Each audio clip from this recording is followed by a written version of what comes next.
ನಮಸ್ಕಾರ ವೀಕ್ಷಕರೇ, welcome to my channel. ಇವತ್ತು ನಾನು ಕಾಯಿ ಹೋಳಿಗೆ ಮಾಡೋದು ತೋರಿಸ್ತೇನೆ ರೀ. 1 ಸ್ಪೂನ್ ಕಸಕಸಿ, 3 ಏಲಕ್ಕಿ ಹುರ್ಕೊಂಡ ತಕ್ಕೋಬೇಕ್ರಿ. ನೋಡಿರಿ ಚಟಾಪಟ ಅಂದವು. ಇವನ್ನ ತಕ್ಕೊಂಡು ಕಲ್ಲಾಗ ಹಾಕೀನಿ. ಆಮೇಲೆ ಅರದು ತೋರಿಸ್ತೇನೆ ನಿಮಗೆ ಅದನ್ನು. ಇದು ಒಂದು ಬಟ್ಲ 3 ಸ್ಪೂನ ಕಡ್ಲೆ ಹಿಟ್ಟ, 3 ಸ್ಪೂನು ಅಕ್ಕಿ ಹಿಟ್ಟು ರೀ. ಹಂಗೆ ಡ್ರೈ ರೋಸ್ಟ್ ಮಾಡ್ಕೋಬೇಕ್ರಿ. ಇದನ್ನು ಹಿಟ್ಟ ತುಪ್ಪ ಅದು ಏನೂ ಹಾಕೋದಿಲ್ಲ. ಡ್ರೈ ರೋಸ್ಟ್ ಮಾಡಿ ತಕ್ಕೋಬೇಕ್ರಿ.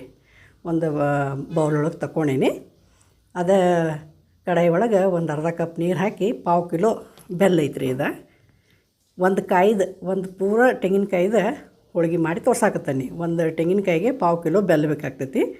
ಬೆಲ್ಲ ಬರೀ ಕರಗಿಸ್ಕೊಳ್ಳೋದ್ರಿ, ಅದೇನು ಪಾಕ ಮಾಡ್ಕೊಳ್ಳೋದಿಲ್ಲ, ಏನಿಲ್ಲ. ಸ್ವಲ್ಪ ಇದನ್ನು ಸೋಸ್ಕೊಂಡು ಬಿಡ್ಬೇಕು. ಏನ್ರಿ ಸ್ವಲ್ಪ ಕಸ ಕಡ್ಡಿ ಅದು ಇರ್ತೈತಿಲ್ಲ, ಕರ್ಕೊಂಡು ಒಂದು ತೆಂಗಿನಕಾಯಿ ತುರಿದಿಟ್ಕೊಂಡೇನಿ ರೀ. ಇದನ್ನು ಅದು ನೀರೊಳಗೆ, ಬೆಲ್ಲದ ನೀರೊಳಗೆ ಹಾಕಿ ಇದನ್ನೊಂದು 10 ನಿಮಿಷ ಚಲೋ ತಂಗಿ ಕುದಿಸ್ಬೇಕು ರೀ.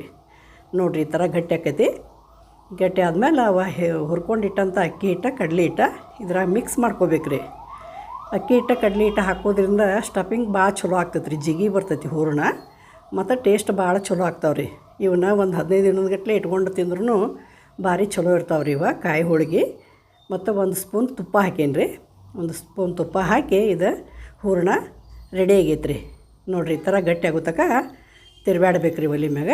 ಆಮೇಲೆ ಕಸಕಸಿ ಏಲಕ್ಕಿ ಕುಟ್ಟಿಟ್ಕೊಂಡೀನಿ, ಅದನ್ನು ಹಾಕೇನಿ ರೀ ಇದ್ರಾಗ. ಇದು ರೆಡಿ ಆಗೈತೆ ರೀ. ಇದು ಹೂರಣ ರೆಡಿ ಆಗೈತಿ. 1 ಸ್ಪೂನ ತುಪ್ಪ ಹಾಕಿ ಇದನ್ನು ಕೆಳಗೆ ಇಳಿಸ್ಬಿಡ್ಬೇಕು. ನೋಡಿರಿ, ಈ ಥರ ಗೊಳೆ ಆಗ್ಬೇಕು ರೀ ಅದು ಹೂರಣ. ಅಂದ್ರೆ ಪರ್ಫೆಕ್ಟ್ ಆಗೈತೆ ಅಂತ ತಿಳ್ಕೊಳ್ದು.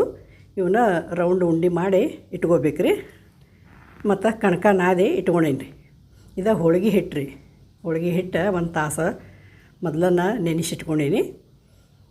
ಇದು ಈ ಥರ ಒಂದು ಬಟ್ರ್ ಪೇಪರ ಅಥವಾ ಎಣ್ಣೆ ಪಾಕೆಟ್ದ ಪೇಪರ್ ಇರ್ತೈತಲ್ಲ, ಅದ್ರಾಗ ಮಾಡ್ಕೋಬೋದು. ಬೇಕಂದ್ರೆ ಬಾಳೆ ಎಲೆ ಮ್ಯಾಗೂ ಮಾಡ್ಕೋತಾರೆ ರೀ. ನಮ್ಗೆ ಯಾವ್ದು ಅನುಕೂಲ ಐತಿ ಅದ್ರ ಮೇಲೆ ನಾವು ಇದನ್ನು ಲಟ್ಸ್ಕೋಬೇಕು ರೀ. ಭಾಳ ಚಲೋ ಆಗ್ತಾವೆ ರೀ ಕಾಯಿ ಹೋಳಿಗೆ. ಒಂದು 15 ದಿನಗಟ್ಟಲೆ ಮಾಡಿ ಇಟ್ಕೊಂಡ್ರೆ ಇವತ್ತರನ್ನ ಈ ಶ್ರಾವಣದಾಗ ಕಾಯಿ ಕೂಡಿರ್ತಾವಲ್ಲ ರೀ, ತೆಂಗಿನಕಾಯಿ ಭಾಳ ಹೊಡೆದಿರ್ತೀವಿ. ಈ ಥರ ಮಾಡಿಟ್ಕೊಂಡ್ರೆ ಇದು ಯಾವಾಗ ಬೇಕು ಅವಾಗ ನಾವು ತಿನ್ನೋಕೆ ಭಾರಿ ಟೇಸ್ಟ್ ಆಗ್ತಾವೆ. ನೀವು ಈ ಥರ ಮಾಡಿ ನೋಡಿರಿ ಕಾಯಿ ಹೋಳಿಗೆ. ನೀವು ಯಾವ ಥರ ಮಾಡ್ತೀರಿ ಹೇಳ್ರಿ ನನಗೆ. ನಾ ಈ ಥರ ಮಾಡ್ತಾನೋ, ನಾ ಈ ಥರ ಮಾಡೀನಿ, ನಿಮಗೆ ಮಾಡಿ ತೋರ್ಸಾಕ್ತೇನೆ. ಈ ವಿಡಿಯೋ ಲೈಕ್ ಆಗಿತ್ತಂದ್ರೆ, ಇಷ್ಟ ಆಗಿತ್ತಂದ್ರೆ ಒಂದು ಲೈಕ್ ಕೊಡೋದು ಮರಿಬೇಡ್ರಿ. ಲೈಕ್ ಮಾಡಿರಿ, ಶೇರ್ ಮಾಡಿರಿ, ಕಾಮೆಂಟ್ ಮಾಡಿರಿ, ಸಬ್ಸ್ಕ್ರೈಬ್ ಆಗಿರಿ. ಯಾರೆಲ್ಲ ಹೊಸವಾಗಿ ನನ್ನ ಚಾನಲ್ ನೋಡಾಕ್ತಾರಲ್ಲ, ಪ್ಲೀಸ್ ಸಬ್ಸ್ಕ್ರೈಬ್ ಆಗಿರಿ. ನೋಡಿರಿ, ಈ ಥರ ಇನ್ನೊಂದು ನಿಮ್ಗೆ ತುಂಬ ತೋರಿಸ್ತಾನು. ಭಾಳ ಚಲೋ ಆಗ್ತಾವೆ ರೀ ಹೋಳಿಗೆ, ಕಾಯಿ ಹೋಳಿಗೆ. ನೀವು